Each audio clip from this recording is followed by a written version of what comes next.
মলারণী আপনি জানেন যে কয়দিন মাত্র এক সপ্তাহ বাদেই নির্বাচন। তো কেমন হবে এই নির্বাচন, এই নিয়ে কিন্তু মানুষের মধ্যে একটা কৌতূহল আছে। কৌতূহল টকশোগুলোতেও কৌতূহল আছে।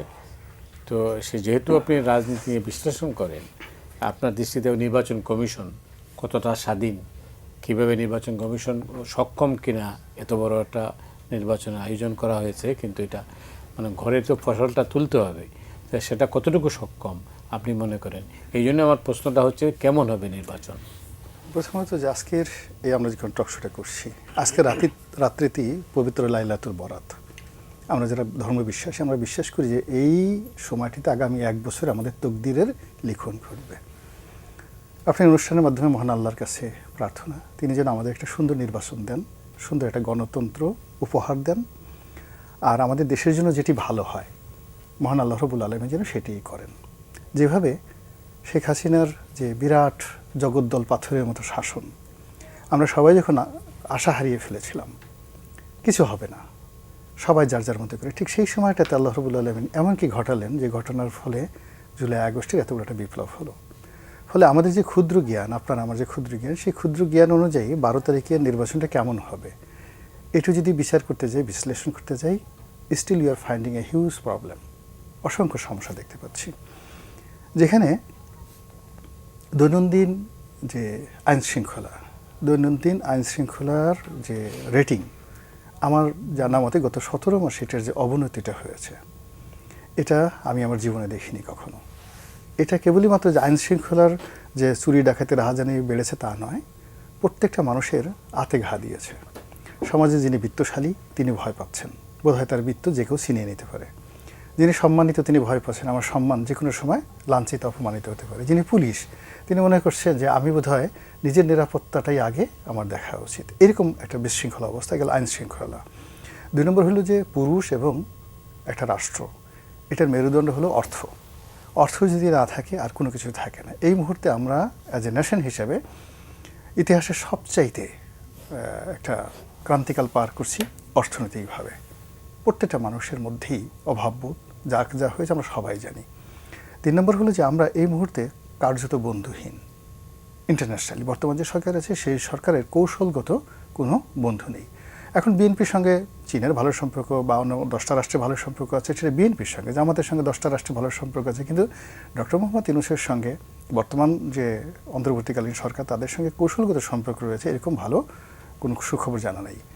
এরপরের যে বিষয়টা হলো আমাদের জুডিশিয়ারি, মিলিটারি, তারপরে সিভিল সার্ভিস, এদের সঙ্গে সবসময় একটা পারস্পরিক বোঝাপড়া থাকে। কেউ সুপ্রিয়ার, কেউ ইনফেরিয়ার, মাঠে গিয়ে কেউ একসাথে কাজ করে। কিন্তু গত 17টি মাসে এই প্রশাসনগুলো একত্রে কাজ করে সরকারের কোনো ভালো উদ্যোগকে তারা বাস্তবায়ন করতে দিয়েছে, বিরোধী দলের বা ইভেন যারা আছে তাদেরকে কোনো ফ্লোর দিয়েছে, আমি এটা দেখিনি। মানে যেটা আমি বলতে চাই, এইভাবে আমি 100টা বলতে পারবো যে এইরকম অবস্থাতে নির্বাচনের যে দিনটি, এটি থাকবে আমাদের সব দিক থেকে এক্সট্রিম। আমাদের চিন্তা, চেতনা, কর্ম, রাগ, ক্রোধ, কাম, ভালোবাসা, লোভ, লালসা সব কিছুর এক্সট্রিম। ওই দিনই আমাকে ওটা পেতে হবে। আমি যাকে সমর্থন করি, যাকে ভোট দিতে চাই, তাকে আমার এমপি বানাতে হবে। আর আমি নিজে যদি এমপি হতে চাই তাহলে আমাকে এমপি হতেই হবে। এই জায়গাটাতে একটা সার্কিট ব্রেকার তৈরি করার জন্য রাষ্ট্রের যে শক্তি দরকার সেই শক্তিটা নেই। না থাকার কারণে ওই দিন যদি অলৌকিক কিছু ঘটে, যে কারণে আমি এই বক্তব্যের শুরুতে আল্লাহ সহযোগিতা চাইলাম, যে আল্লাহ যদি আমাদেরকে দয়া করেন যে ওই দিন মানুষের মন ভালো করে দেন, যে না আমরা আজকে জাল ভোট দেবো না, আমরা আজকে গণ্ডগোল করবো না, প্রতিপক্ষের সাথে রাগ দেখাবো না, ক্রোধ দেখাবো না, সম্মানিত মানুষকে অসম্মান করবো না, আমি সুন্দর মতো ভোট দিয়ে তারপর চলে যাব। যারা ভোট গণনা করবেন তারা বলবে আমরা মিথ্যা কথা বলবো না, মিথ্যা ফল তৈরি করবো না, মিথ্যা ঘোষণা করবো না, এই ভোট কেন্দ্রের নিয়ম অনুযায়ী যেভাবে জনগণের আশা আকাঙ্ক্ষা সেইভাবে সব কাজ করে যাব। আচ্ছা গেল, এরপরে টিউনো সাহেবের ইমান আসতে হবে, ডিসি সাহেবের ইমান ভালো হতে হবে। আবার সেই ইমান অনুযায়ী নির্বাচন কমিশনের যে ফলাফল আসবে, ইলেকশন কমিশন তারাও যথেষ্ট ইমানদার হবেন যে না আল্লাহ আমাদেরকে একটা আমানত দিয়েছেন। কিয়ামতের ময়দানে আমি, এখানে তো সবাই বয়স্ক মানুষ, কিয়ামতের ময়দানে আমরা আল্লাহর কাছে কী জবাব দেবো? কাজেই জীবন থাকতে আমি কোনো অবস্থাতেই কোনো ম্যানিপুলেশনে যাব না। তো সেক্ষেত্রে তো ডক্টর মোহাম্মদ ইউনূস যেভাবে বলেছেন যে সারা পৃথিবীকে চমকৃত করে দেওয়ার মতো একটা ইলেকশন তিনি করতে যাচ্ছেন, সেটা হতে পারে যদি অলৌকিক কোনো ঘটনা ঘটে। কিন্তু আমাদের যে ক্ষুদ্র জ্ঞান, এখন আজকের দিন পর্যন্ত আমরা যা দেখছি, প্রতিটি মানুষ যার যার অবস্থানে রাগ হয়ে যাচ্ছে। আমি আমিরে জামাতের এত রাগ কখনো দেখিনি। জামাতের অনেক প্রার্থী তারাও রাগ হচ্ছেন, ভীষণ রকম রাগ হচ্ছেন। আমরা তাদেরকে জানি যারা মুসকে মুসকে হাসে, মানুষের সাথে হ্যান্ডশেক করে, তারপরে সে কুলাকুলি করে, পকেটে আতর থাকলে এটা তো আপনি জানেন যে রেগে গেলেই মানে রেগে যান মানে হেরে গেলে হেরে যায়। ওই তো তারা করে কি, পকেটে মঞ্জু সাহেবের সঙ্গে দেখা হলো, পকেট থেকে একটু আতর বের করে সে দিল, লাগিয়ে দিল। মঞ্জু সাহেব বলল, খুব সুন্দর তো হুজুর আতর। তো বললো যে পছন্দ হয়েছে, নেন, বলে তার হাতের মধ্যে আতরের বাক্সটা দিয়ে দিল। এইটা তাদের অবস্থা। সেই আতর থেকে বের হয়ে এখন হ্যাং করেঙ্গা, ধ্যান করেঙ্গা, মেরে ফেলেঙ্গা, জিব্বা টেনে ছিঁড়ে ফেলেঙ্গা, এই যে কথাগুলো বলছে, মানে এগুলো নিয়ে না আমাদের ভয় হচ্ছে। এর কারণ হলো, যদি আমরা জামাতকে দুর্বল মনে করি, দুর্বলের অত্যাচার এবং রেগে যাওয়া মারাত্মক বিপত্তি ডেকে নিয়ে আসে। আর যদি আমরা মনে করি যে না, তাদের গুপ্ত শক্তি আছে, অন্তর্নিহিত শক্তি আছে, যেটা আমরা বুঝতে পারছি না, তো সেক্ষেত্রে যে তাদের রাগ হয়ে যাওয়া, এটা আমাদের পতন ডেকে নিয়ে আসবে। কোন দিকে যাব বলেন? অনেক ধন্যবাদ। গোলাম মোল্লা রনির এটা তাত্ত্বিক বিশ্লেষণ শুনলাম, আপনি কিভাবে দেখছেন?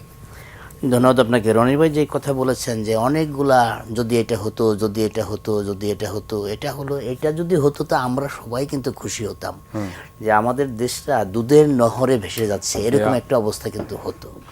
কিন্তু আমি রনি ভাইকে একটু গ্যারান্টি দিতে চাই যে উনি যেটার প্রত্যাশা করছেন একটাও হবে না। ইন্নালিল্লাহ। তাই? একটাও হবে না। আলহামদুলিল্লাহ। একটাও হবে না। আমি 3 বার বলছি, একটাও হবে না। কারণ যারা নির্বাচন করছে তাদের কেউই পরাজিত হবে এই মানসিকতা কারোই নাই। সবাইকে জিততে হবে, জেতার জন্য যা যা করা দরকার সবই করতে হবে। রনি ভাই আজকে শবে বরাতের সবার মানে মঙ্গল কামনা করেছেন, কিন্তু আজকে প্রার্থীরা বুক ভাসায় ফেলবেন মানে চোখের পানিতে, যে আল্লাহ যেন তাকে বিজয়ী করে। তো আল্লাহর কাছে যদি বিজয়টা চায়, আল্লাহ হয়তো যাকে যেটা দেওয়ার সেটাই তো, কারণ আল্লাহ তো সর্বজ্ঞানী এবং সর্বদাতা, তিনি তো জানেন কাকে কি দিতে হবে। রাইট। তো সেই জায়গাটায় আল্লাহ নিশ্চয়ই ভালো জায়গায় ভালো জিনিসটা দিবেন, সেটাও আমরা প্রত্যাশা করি। কিন্তু আমার একটা প্রশ্ন হলো, আপনি নিশ্চয়ই কয়েকদিন আগে খেয়াল করেছেন যে আমাদের পররাষ্ট্র উপদেষ্টা বলেছেন যে ভোটের টার্ন আউট 55% হবে। এই জ্যোতিষী কিভাবে হইল? ওনার কাছে এমন কি মেশিন আছে যেই মেশিনে উনি আগেই গুনে বলে দিলেন ভোটের টার্ন আউট 55% হবে? ওনার প্রত্যাশা আর কি। না, ওনার প্রত্যাশা না, এই জায়গাটা কনফিডেন্সও না। আমি বলবো এই জায়গাটা ওনার এক্সপিরিয়েন্স। কারণ 2008 সালের যে হোয়াইট কলার জালিয়াতি হয়েছিল নির্বাচনে, সেই নির্বাচনের সময় তিনি পররাষ্ট্র সচিব ছিলেন। সেই মেকানিজম তিনি জানেন, সেই এক্সপিরিয়েন্স থেকে তিনি বলেছেন। না হলে ভোটের দিন বাকি আছে, আমি পররাষ্ট্র উপদেষ্টা বলে দিলাম 55% টার্ন আউট হবে, এবং কোনো মানে এমনও না 0.1% এমনও না, একদম রাউন্ড ফিগার বলে বা কাছাকাছি, একদম রাউন্ড ফিগার বলে দিলেন। রাউন্ড ফিগার বলে দেওয়া মানে হলো, আমি বলবো যে 2008-এর নির্বাচনে আগে সিট নির্ধারণ হয়েছিল, তারপরে নির্বাচন হয়েছিল, যেটা পরবর্তী সময়ে বেগম জিয়ার বলছিলেন, যেটা মরিয়াটি রিপোর্ট দিয়েছিল স্টেট ডিপার্টমেন্টে, যে বেগম জিয়ার সাথে খন্দকার দেলোয়ার এবং মুজাহিদ এবং এটিএম আমিন দেখা করেছিল। তো সেই সময় কিন্তু বেগম জিয়া বলছিলেন যে আমি নির্বাচনে যাব না, নির্বাচনে গেলে আমরা পাবো 30টা, আপনারা পাবেন 3টা। নির্বাচনের পরে তো বেগম জিয়ার কথাই ঠিক হলো, বিএনপি 30টা পেয়েছিল। তো যেই নির্বাচন হওয়ার আগে প্রার্থী জানে বা দলীয় প্রধান জানে সে কয়টা পাবে, তো সেই নির্বাচনের তো উনি একজন মেকানিক্যাল ইঞ্জিনিয়ার ছিলেন, পররাষ্ট্র মন্ত্রণালয় রিলেটেড সব কিছু তো উনি ডিল করছেন। আমি বিস্মিত হয়েছি। না, ওই নির্বাচনে আরেকজন কারিগর কিন্তু সরকারি আছে। হ্যাঁ, আরেকজন কারিগর তো নামই বলা যায়। আপনার ধরেন ওই নির্বাচন অনেকেই আছে, শুধু উনি না, অনেকেই আছে। যেমন এখনকার যে আইজিপি, উনি এসবি চিফ ছিলেন। এখনকার যে হোম মিনিস্টার, পররাষ্ট্র উপদেষ্টা, উনি গভর্নমেন্টের গুরুত্বপূর্ণ জায়গায় ছিলেন। স্বরাষ্ট্র উনি একটা গুরুত্বপূর্ণ উনি ছিলেন পিএসও। হ্যাঁ, উনি গুরুত্বপূর্ণ জায়গায় ছিলেন। তো সকল মেকানিজমে যারা ছিল, এবং ব্রিগেডিয়ার সাখাওয়াত সাহেব ইলেকশন কমিশনে ছিলেন। তো সকল মানে হোয়াইট কলার জালিয়াতি ওই সময় যেটা হয়েছে, সেই জালিয়াতির আরেকজন ক্যাবিনেট সেক্রেটারি ছিলেন, হ্যাঁ তিনিও আছেন। তিনিও আছেন। তো সেই জায়গাটায় উনি 55% যখন বললেন, তো এখন আরেকটু যদি বলে দিতেন যে কে কোন দল অথবা কোন জোট কত পার্সেন্ট পাবেন, তখন হয়তো মানুষের কষ্টটা কম হইতো, বুঝতে পারতো যে কোন দল কত পার্সেন্ট। মানে ভোটের আগেই রেজাল্ট হয়ে ভোটের আগেই রেজাল্টটা হয়ে যেতে পারতো। আরেকটা বিষয় হলো যে এবারের ভোটটা হবে নারী ভোটার কে কত কেন্দ্রে আনতে পারবে। নারী ভোটারদের একটা বিরাট অঙ্ক, কিন্তু অনেকে বাড়ি বাড়ি যাচ্ছে, ঘরে ঘরে যাচ্ছে, কোরআন শরীফ নিয়ে প্রতিজ্ঞা করাচ্ছে, মোবাইল নাম্বার নিচ্ছে, এনআইডির ফটোকপি নিচ্ছে।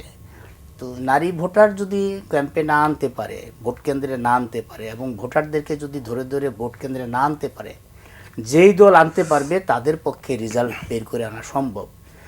আমাদের দেশে এই পর্যন্ত 54 বছরে আমরা 3টা মার্কা ভোট দেখেছি। একটা মার্কা হলো নৌকা, একটা ধানের শীষ, একটা লাঙ্গল। এই 3টা মার্কা কিন্তু জনপ্রিয় মার্কা। নৌকাটা এখন নাই, ধানের শীষ আছে, এবং লাঙ্গলটা আঞ্চলিক মার্কা হয়ে গেছে। তো ধানের শীষের সাথে এবার প্রতিযোগিতা করতেছে ধানের শীষের এক সময়ের সমমনা দাঁড়িপাল্লা। তো মার্কাও কিন্তু একটা ফ্যাক্টর মানুষের ভোট দেওয়ার জন্য। আওয়ামী লীগ যে নৌকা মার্কাটা মার্কা হিসেবে নিয়েছিল নির্বাচনের, এটা কিন্তু শুধু মার্কা না, এটা বাংলাদেশের এই অঞ্চলের মানুষের কাছে একটা পরিচিত জিনিস ছিল। সে কারণে মানুষ যাতে সহজে এটা বুঝতে পারে, সে কারণে। এখন নৌকা মার্কা যেহেতু নাই, লাঙলও নাই, ধানের শীষ মানুষের কাছে একটা জনপ্রিয় মার্কা। এই ধানের শীষটা এই পর্যন্ত 3বার প্রধানমন্ত্রী হয়েছে বেগম খালেদা জিয়া, রাষ্ট্রপতি জিয়াউর রহমান ছিলেন ধানের শীষের অধিকারী, সত্তার সাহেব হয়েছেন। তো এখন যেই ধানের শীষের এখনকার যে অবস্থাটা, এই এখনকার অবস্থাটা কিন্তু জিয়াউর রহমান এবং বেগম খালেদা জিয়ার যে ইমেজ, সেই ইমেজের উপর ভিত্তি করে কিন্তু এখনকার ধানের শীষ, এখনকার বিএনপি, সেই ইমেজটাকেই কিন্তু তারেক রহমান সামনের দিকে নিয়ে যাচ্ছে। এখন এইটা যদি বিএনপির নেতাকর্মীরা, বিএনপির তারেক রহমান কিন্তু বলছেন যে নির্বাচনটা খুব কঠিন হবে, অন্য সময়ের মধ্যে নির্বাচন হবে না। তারেক রহমান যতটা নির্বাচন কঠিন মনে করছেন, বিএনপির স্থানীয় পর্যায়ের নেতাকর্মীদের মধ্যে ততটা কঠিন আমার কাছে লাগছে না। কারণ তাদের মধ্যে কেমন জানি একটা নাকে তেল দিয়ে ঘুমানোর মতো ভাব চলে আসছে যে আমরা তো জিতবই, আমরা তো সরকার গঠন করবই, এরকম একটা ভাব চলে আসছে। যেই ভাবের কারণে কিন্তু 91-এর নির্বাচনে কিন্তু আওয়ামী লীগের মধ্যে এই ভাবটা চলে আসছিল। আওয়ামী লীগের কোনো নেতা স্যুট টুট মসজিদ পুট বানাই ফেলছিল, পরে কিন্তু উল্টে গেছিল। ওরকম একটা ভাব আমি বিএনপির মধ্যে এখন দেখতেছি, বিএনপির মাঠ লেভেলের নেতাকর্মীদের মধ্যে। সুতরাং এই নির্বাচনটা তারেক রহমান যেটা বলছে কঠিন হবে, আসলে নির্বাচনটা কঠিন হবে। অনেক ধন্যবাদ। না, যেটা আমি শুরুতেই আপনাকে জিজ্ঞেস করেছিলাম যে নির্বাচন কমিশন কতটা স্বাধীন এবং নির্বাচন করতে সক্ষম কিনা। প্রথমত কাগজ কলমে তো অনেক স্বাধীন, অনেক স্বাধীন। এবং আমি মনে করি আমাদের নির্বাচন কমিশনারের যে ক্ষমতা রয়েছে, লিগ্যাল যে পাওয়ার রয়েছে, তার সঙ্গে সঙ্গে ইনহ্যারিট কতগুলো পাওয়ার রয়েছে, ইনহ্যারেন্ট কতগুলো পাওয়ার রয়েছে, ইনহ্যারিট এবং ইনহ্যারেন্ট। তার সঙ্গে সঙ্গে জুলাই আগস্ট বিপ্লবের চেতনার ফলে যেটা স্পিরিট তৈরি হয়েছে গণতন্ত্রের পক্ষে, তো তারা চেষ্টা করলে অনেক কিছু করতে পারবেন। ভারতের সেই যে মিস্টার সেশনের চাইতেও বড় কিছু করতে পারেন যদি তারা চেষ্টা করেন। এখন সেটা বাস্তবিকে তিনি কথাটা করতে পারবেন না পারবেন, এটা ব্যক্তির উপর, পরিবেশ প্রকৃতির উপর নির্ভর করে। কিন্তু এখানে আমার কাছে যে সমস্যাটা মনে হচ্ছে সেটা হলো অনেকগুলো নাটক হচ্ছে, সিনেমা, ছায়াছবি হচ্ছে, যেগুলোর সঙ্গে আসলে রাজনীতির আমি ইতিপূর্বে কখনো এই জিনিসগুলো দেখিনি। যেমন ধরুন তারেক রহমান সাহেবকে রাতারাতি এখন যে প্রাইম মিনিস্টারের প্রোটোকল দেওয়া হচ্ছে, এটা আবার তার প্রতিপক্ষ খোঁটা দিচ্ছে। এখন যদি আপনি বাস্তবতা ধরেন, দিল্লিতে ধরেন, এখন নরেন্দ্র মোদী বা অমিত শাহ তারা ক্ষমতা আছে, কিন্তু রাহুল গান্ধী কিংবা কংগ্রেসের সোনিয়া গান্ধী তারা যে জেড ক্যাটাগরির ব্ল্যাক ক্যাট সিকিউরিটি পায়, সেটা তো অমিত শাহ পান না। এখন ওটা হলো যে কোনোভাবে এখন আমাদের দেশে তারেক রহমান সাহেবের যে জনপ্রিয়তা, তার জীবন, তার যৌবন, তার ফিরে আসা, তার এনিমিটি, তাকে কেন্দ্র করে যা কিছু আছে, ফলে রাষ্ট্র তাকে সিকিউরিটি দিতেই পারে। এবং এটা প্রথম দিকে কেউ কিন্তু আপত্তি করেনি, কিন্তু ইদানিং দেখা যাচ্ছে যে এটাকে নিয়ে অল অন এ সাডেন রাজনীতি হচ্ছে এই সময়টিতে। এবং আপনি দেখুন যে জামাতের একজন শীর্ষ প্রার্থী, যিনি কিনা তারেক রহমান সাহেবের প্রতিদ্বন্দ্বী, তিনি ক্যান্টনমেন্টে ঢুকতে চাচ্ছিলেন, এবং তাকে যখন ঢুকতে দেওয়া না হলো তিনি কিন্তু মেজাজ হারিয়ে ফেলেছেন। না, কি অস্ত্র নিয়ে ঢুকতেছিল? তো অস্ত্র নিয়ে ঢুকতে চেয়েছেন এবং মেজর আর অস্ত্র নিয়ে কেন তিনি ঢুকতে পারবেন না? আমার একটা ব্যাপার হলো যে আপনি তো আমাকে অস্ত্র দিয়েছেন, বৈধ অস্ত্র দিয়েছেন। তো একজন সেনাবাহিনীর কর্মকর্তার কাছে যেমন তার অস্ত্রটা বৈধ, আমার কাছে তো আমার লাইসেন্স করা অস্ত্র, আমি কেন ঢুকতে পারবো না? বলেন। ক্যান্টনমেন্টের যে আইন আছে সেই না, আইনের সেই পরিপন্থী। আইন আছে, বাট যেটা আছে সেটা আইনটা হলো ভূতাপেক্ষা আইন। কিন্তু আপনার এই আইনে একজন অস্ত্রধারী যিনি আছেন, আমার যে সিকিউরিটি আছে সেই সিকিউরিটি আমার ক্যান্টনমেন্টের মধ্যে কর্তৃপক্ষ 100% এনশিওরড না করলে আমি কেন আমার বৈধ অস্ত্র ছাড়া সেখানে যাবো ইলেকশনের সময়? ইলেকশনের সময় আপনি তাকে অস্ত্র দিয়েছেন, তাকে গানম্যান দিয়েছেন, আর সেই গানম্যান নিয়ে তার নির্বাচনী এলাকায় সে প্রচার করতে পারবে না ক্যান্টনমেন্ট বলে, এটা একটা বৈষম্য হয়ে গেল না? কেন এই কাজটা সে করবে না? গেল এক। 2 নম্বর হলো যে সে তো যে জিনিসটা বলছে যে আমি এখানে গাড়ি থেকে নামলাম, তারপর শেষে আপনি আমার অস্ত্র চেক করলেন, সমস্ত কিছু চেক করলেন। আর হয়রাস আমার অপোনেন্ট যখন আসেন, তাকে তো গাড়ি থেকে নামাতে দূরের কথা, তার 5 নম্বর 6 নম্বর গাড়ি দেখলেই তো আপনি সেলুট দিতে দিতে মরে যান, তার পিছনে ছুটার জন্য আপনারা দৌড়ি শুরু করেন। এটা কেন?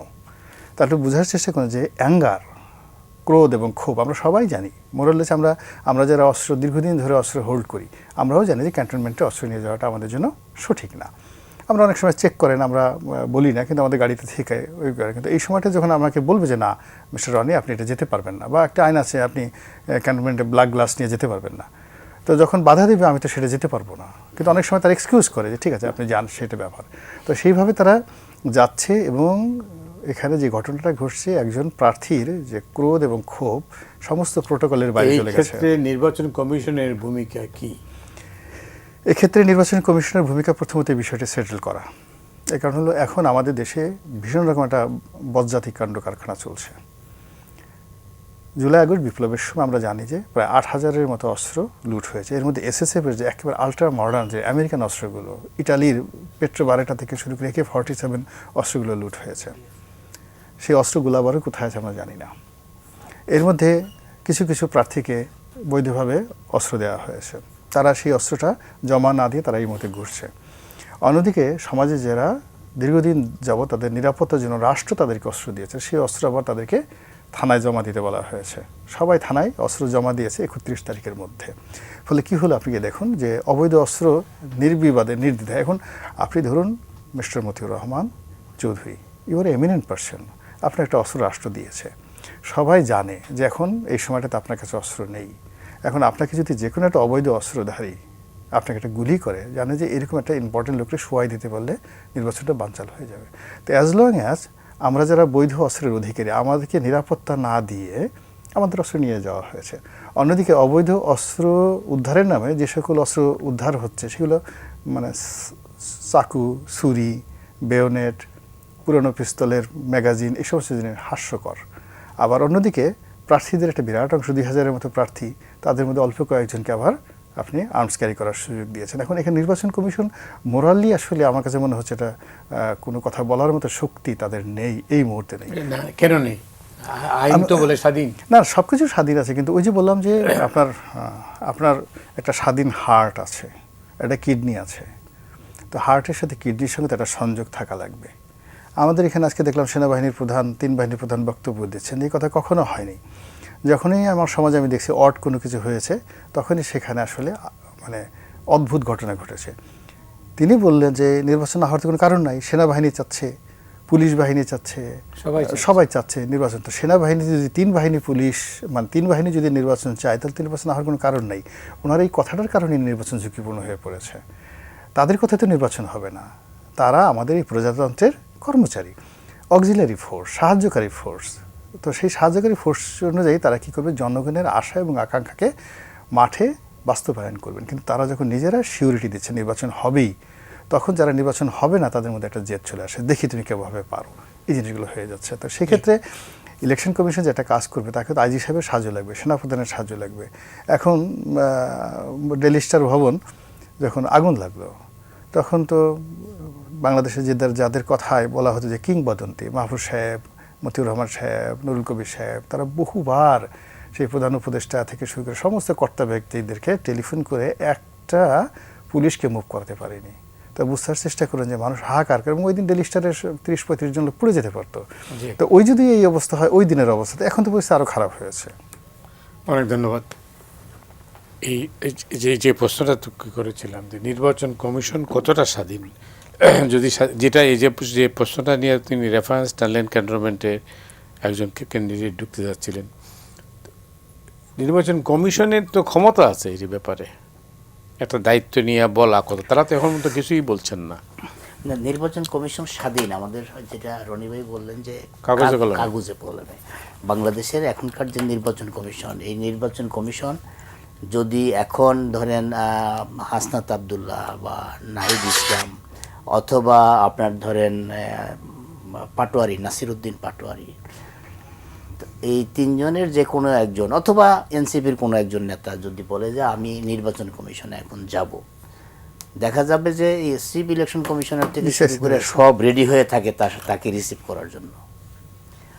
তো যখন এরকম একটা মানে শক্ত মেরুদণ্ড কাগজপত্রে থাকা একটা প্রতিষ্ঠানের ম্যান পাওয়ারের অবস্থা যদি এরকম হয়, যাকে মানে সবাইকেই খুশি করতে চায়, তারেক রহমান দেশের বাইরে মানে ঢাকার বাইরে রংপুরে যাবে মাজার জিয়ারত করতে, মানে এটা যাওয়া যাবে না। এক দল কমপ্লেন করছে, ওনারা বলছে আপনি যায়েন না, যায় নাই। আরেক দল গিয়ে বলছে এটা করা যাবে না, হ্যাঁ করা যাবে না। আরেক দল বলছে এইটা করা যাবে না, হ্যাঁ ওইটাও করা যাবে না।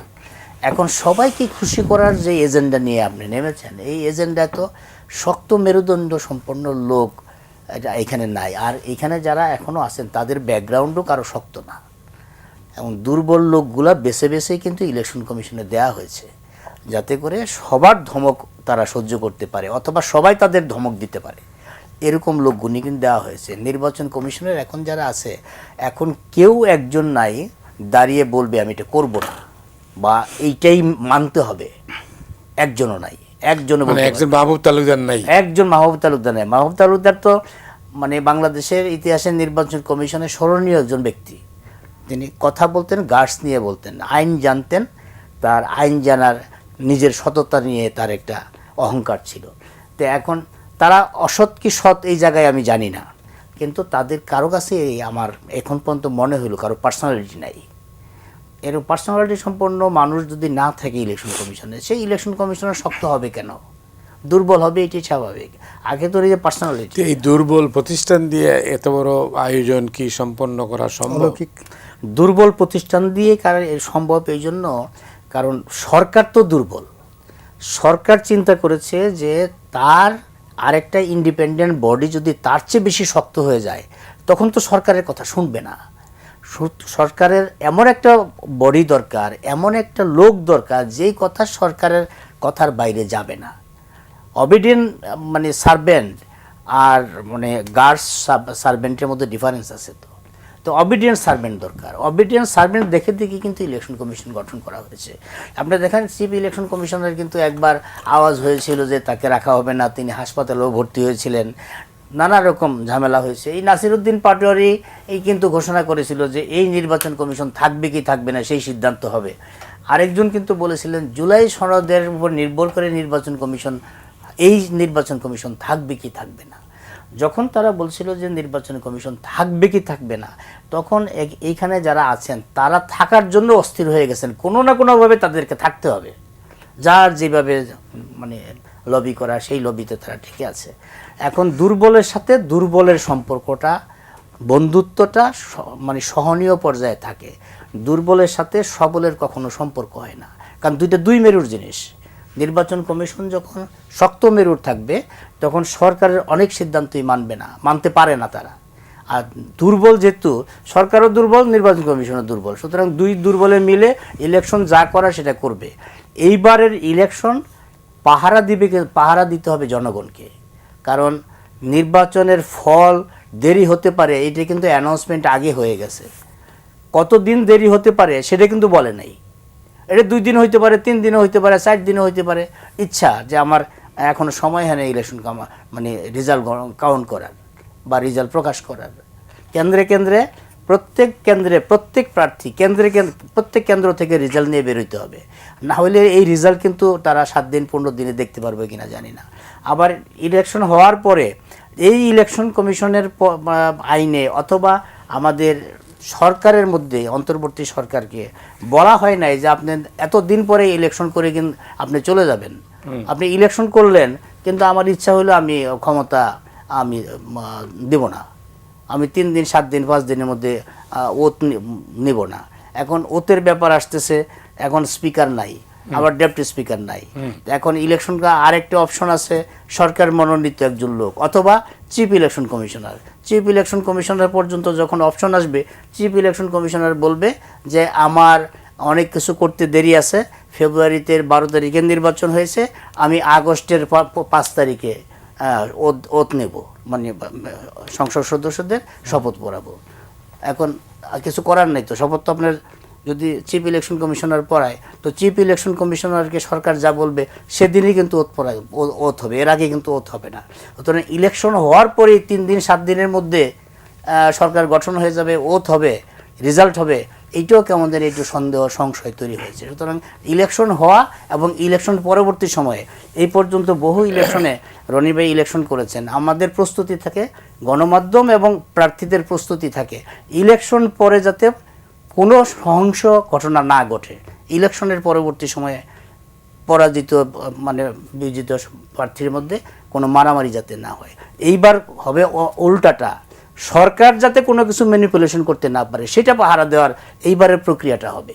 তো সেই জায়গাটায় এরকম দুর্বল একটা ইলেকশন কমিশন সরকারের সেফ জার্নির জন্য খুব দরকার ছিল, সেটাই এবার হয়েছে। মানে এন্ড রেজাল্টটা কি? রেজাল্টটা হলো আমরা আর মামুরা যা বলবো তাই, এটাই হবে, এর বাইরে তো কিছু হওয়ার সুযোগ নাই। এবং ওই প্রক্রিয়াই যাচ্ছে। কিন্তু এখন বাংলাদেশের যে রাজনৈতিক দলগুলো জোট, এখন তো আর দলগতভাবে কেউ ইলেকশন করতেছে না, জোটগতভাবে ইলেকশন করছে। সকল জোটের মধ্যেই এমন একটা অবস্থা হয়ে গেছে যে সবাই সরকার গঠন করতে পারে, সবাই সরকার গঠন করার জন্য প্রস্তুত হয়ে আছে। কোনো কোনো দলের তো এখন কে মিনিস্টার হবে সেই তালিকাও হয়ে গেছে। তো সেটা যখন মিনিস্টার ক্যাবিনেট হওয়ার জন্য তালিকা হয়ে যায়, সরকার গঠনের জন্য রেডি হয়ে থাকে, তখন ইলেকশন কি হইলো সেদিকে তো কারো নজর নাই। তারা জানে 12 তারিখে ইলেকশন হবে, ইলেকশন হওয়ার পরে যেদিনই সরকার গঠন হবে, আমরাই তো সরকারে আসতেছি, সমস্যাটা কি? গোলাম মোল্লা রনি, আপনার কাছে, আপনি জানেন যে রাজনীতিতে মানে নির্বাচনে ধর্মের ব্যবহার আগেও হয়েছে, এখনও হচ্ছে, তবে একটু ব্যতিক্রম লক্ষ্য করা যায়। এইবার নির্বাচন কমিশন শুরুতেই ধর্মের ব্যবহার এই শব্দটি তারা এডিট করেছেন, এর কারণ কি? মানে এটা নিয়ে আমি মানে ইন ডিটেলস বলবো না, বাট সারা দুনিয়াতেই ধর্মকে এখন নয়, মানে শুধু ইসলাম ধর্ম নয়, যখন খ্রিস্টান ধর্ম ছিল তখনও, তার আগে যখন বৈদিক ধর্ম ছিল, হিন্দু ধর্ম ছিল, রাজনীতির সঙ্গে ধর্মের একটা সম্পর্ক আছে।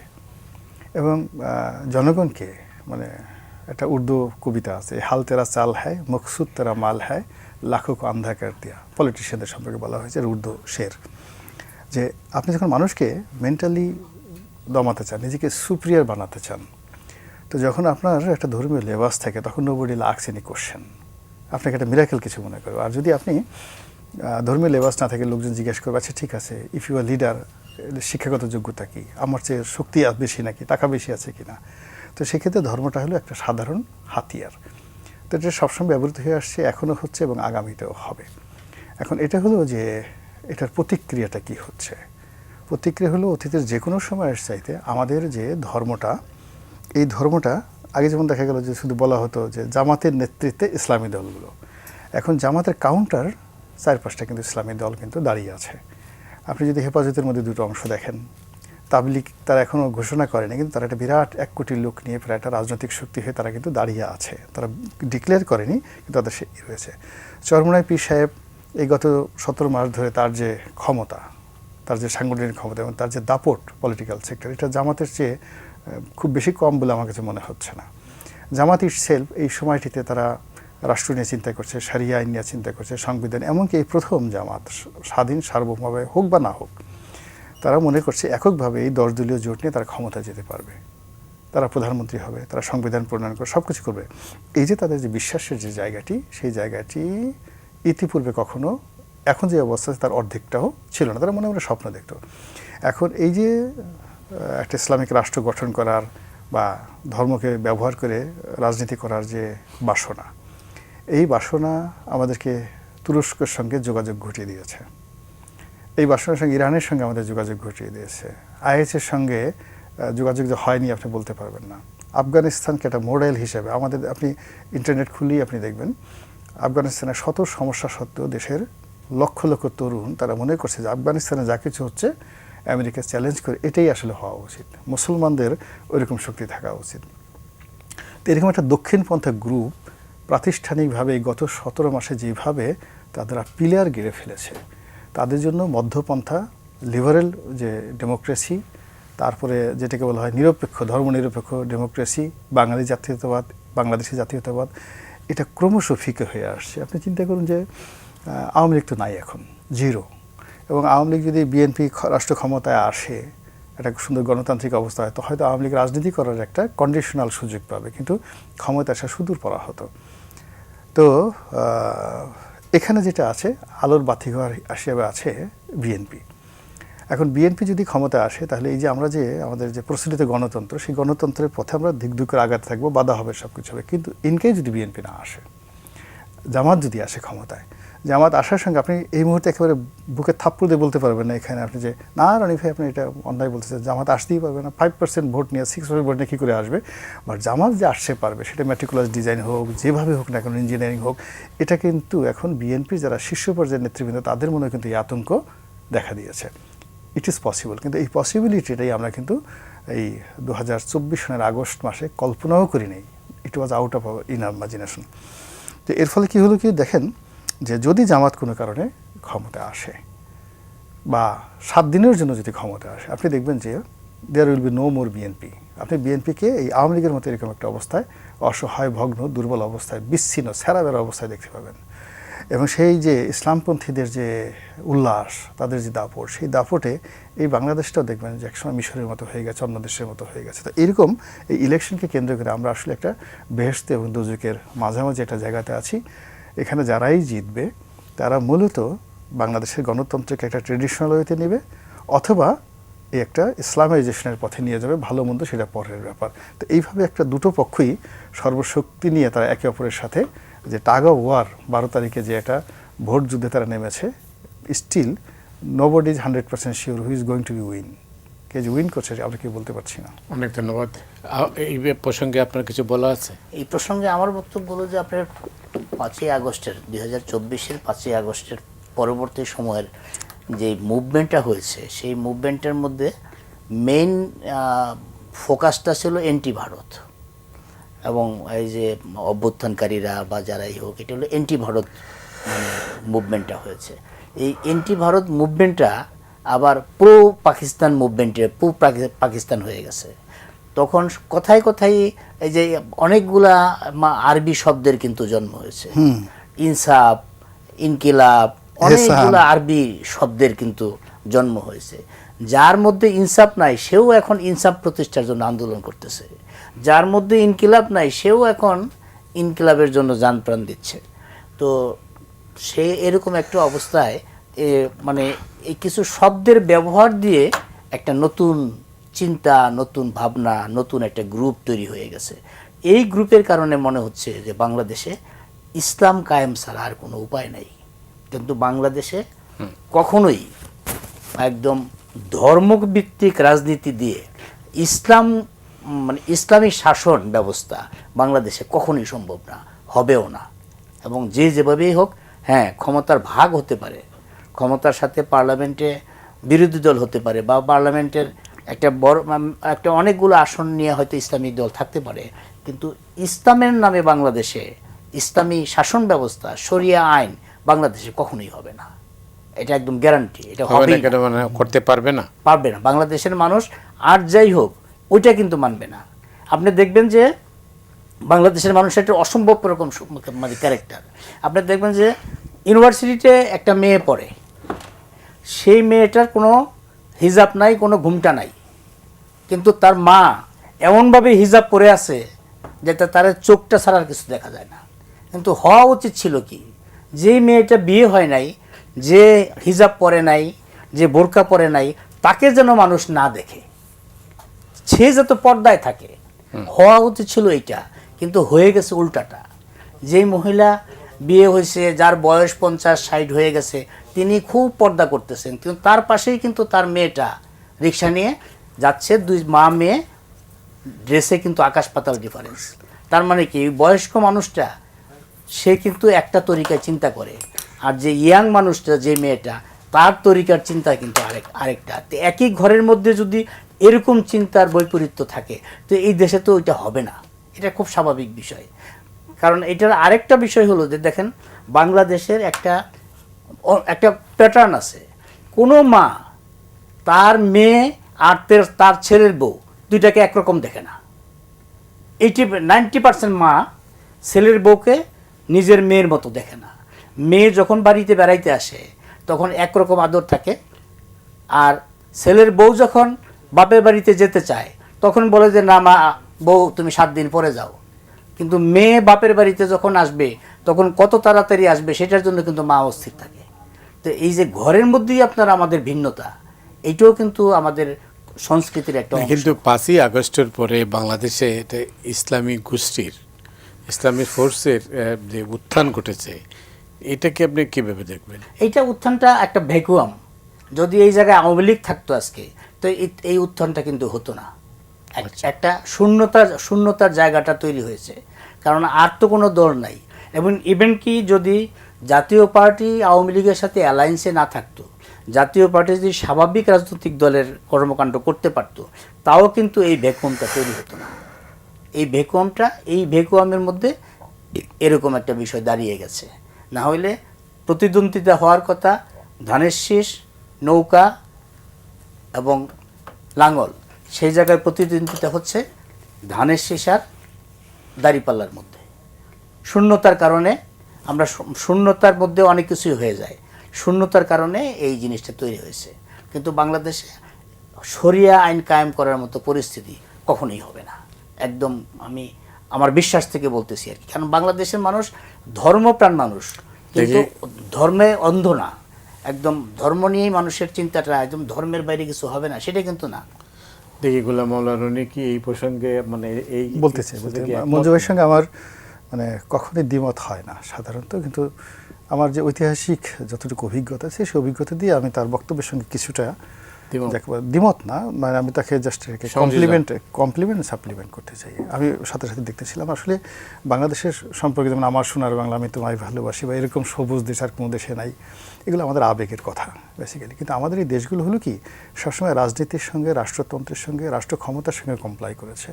এখানে একটা সময় হিন্দুরা বহু বছর, শত শত বছর, হাজার বছর রাজত্ব করেছে। বৌদ্ধরা মোর দ্যান 600 ইয়ার্স তারা রাজত্ব করেছে।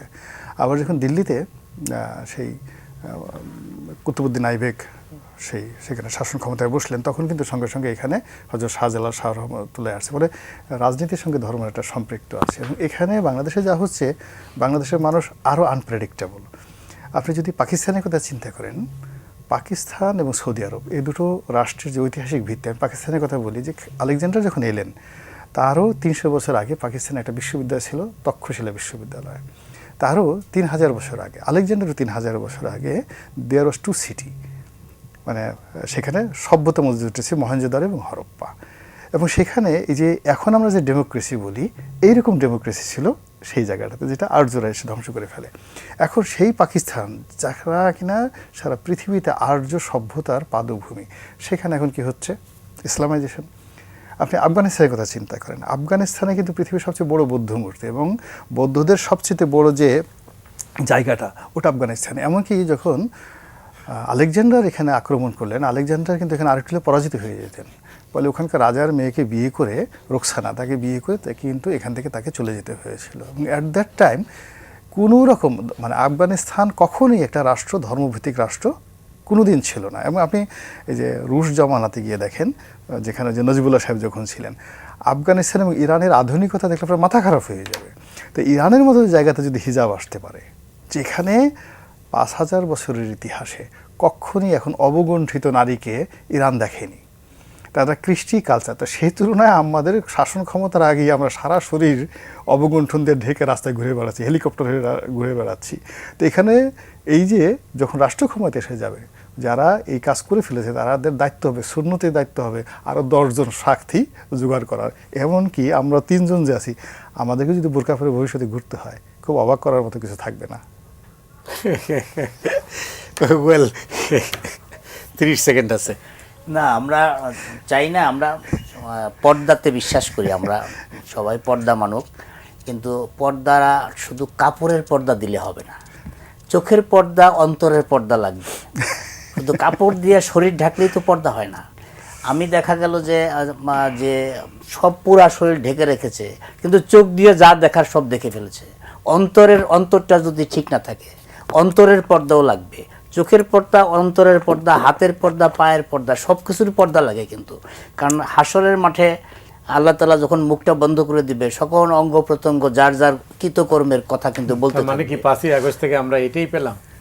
এটাই পেলাম, এটাই যাই হোক। সিলচাপ্পর সহকারে পেলাম এটা। অনেক ধন্যবাদ গোলাম মোল্লা রনি, মঞ্জুরুল ইসলাম আপনাকেও। দর্শক মণ্ডলী, আজ এ পর্যন্তই। আপনারা সবাই ভালো থাকবেন।